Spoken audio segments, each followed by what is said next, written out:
ശ്രീ ബാലകൃഷ്ണനാണ് വടകരയിൽ നിന്നും. ശ്രീ ബാലകൃഷ്ണൻ, താങ്കൾക്ക് എന്താണ് ഈ വിഷയത്തിൽ പറയാനുള്ളത്? വേണ്ടത്ര മുന്നൊരുക്കം അവിടെ ഉണ്ടായില്ലേ? നമസ്കാരം. നമസ്കാരം. ഈ സമയത്ത് ഈ കള്ളന്മാർ വല്ലതും കക്കുവാൻ ശ്രമിക്കുന്നുണ്ടോ നോക്കണ്ടു. കേരളത്തിലെ ഇടതുപക്ഷ കള്ളന്മാർ, അമ്പല കള്ളന്മാർ, ഇവര് വല്ലതും ഈ പ്രയാസം ഉണ്ടാക്കി ആ സമയത്ത് വല്ലതും കട്ട് കൊണ്ടുവന്നുണ്ടോ നോക്കണം. കാട്ട് കള്ളന്മാർ, ഇടതുപക്ഷ ജനാധിപത്യ മുന്നണിയുടെ അമ്പല കള്ളന്മാർ ഇങ്ങനെ ഒരു അവസരം ഉണ്ടാക്കി ഇതിന്റെ പിറകിൽ കൂടി നാളെ കട്ടുപോയത് എന്താന്ന് പരിശോധിക്കണം.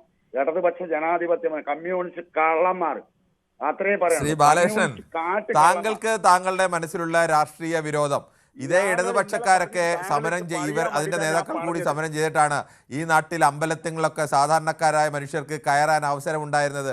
അന്ന് താങ്കൾ പറഞ്ഞ ആളുകളുടെ ആശയങ്ങളൊക്കെ പേറുന്ന മനുഷ്യരൊക്കെ അന്ന് അങ്ങനെ പാവപ്പെട്ടവനെ, ദരിദ്രനെ, അല്ലെങ്കിൽ ഈ നാട്ടിലെ ജാതീയമായി താഴ്ന്നവരെന്ന് അവർ മുദ്ര കുത്തിയിരുന്ന ആളുകളെയൊക്കെ കയറ്റേണ്ട ആചാരങ്ങൾ എല്ലാം സംരക്ഷിക്കപ്പെട്ട് പോരണം എന്നുള്ള നിലപാടുകാരായിരുന്നു അവർ. ഇന്നും അങ്ങനത്തെ നിലപാടൊക്കെ തന്നെയാണ് ഉള്ളത്.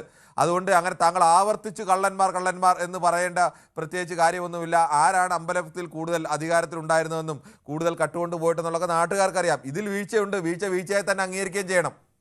നാട്ടുകാരെ താങ്കൾ വിശ്വാസം പഠിപ്പിക്കണ്ട, താങ്കൾ പഠിപ്പിക്കേണ്ട കാര്യമുണ്ട്. എനിക്ക് ഈ നാടിന്റെ ചരിത്രം അറിയാം.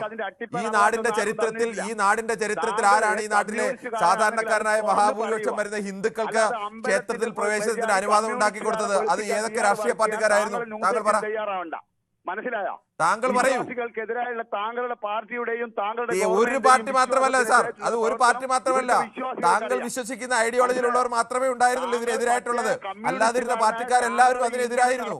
അവർ മഹാഭൂരിപക്ഷം വരുന്ന സാധാരണക്കാരുടെ കൂടെയാണ് നിന്നത്. താങ്കൾക്ക് ഭയങ്കര വിരോധമുണ്ട് കമ്മ്യൂണിസത്തിനെതിരായിട്ട് സംസാരിക്കുമ്പോ, മനസ്സിലായോ? താങ്കൾ ഉരക്കേട് പറയുമ്പോൾ പിന്നെ സ്വാഭാവികമായി മറുപടി പറയേണ്ടി വരില്ലേ? താങ്കൾ ഒരു തവണ കള്ളൻ എന്ന് പറഞ്ഞു പിന്നീട് അത് തന്നെ ആവർത്തിച്ച് പറഞ്ഞുകൊണ്ടിരിക്കുന്നത് എന്തെങ്കിലും തെളിവുണ്ടോ?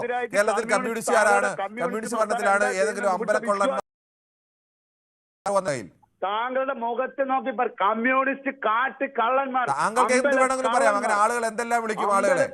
സ്വർണം കെട്ട വാസു എന്ന കമ്മ്യൂണിസ്റ്റുകാരനെ പേരുന്ന ഇടതുപക്ഷ ജനാധിപത്യ മുന്നണി വാസു ഒന്നും കട്ടോ കട്ടില്ലയോ എന്നുള്ളതൊന്നും കോടതി ഒന്നും തെളിയിക്കപ്പെട്ടിട്ടില്ല.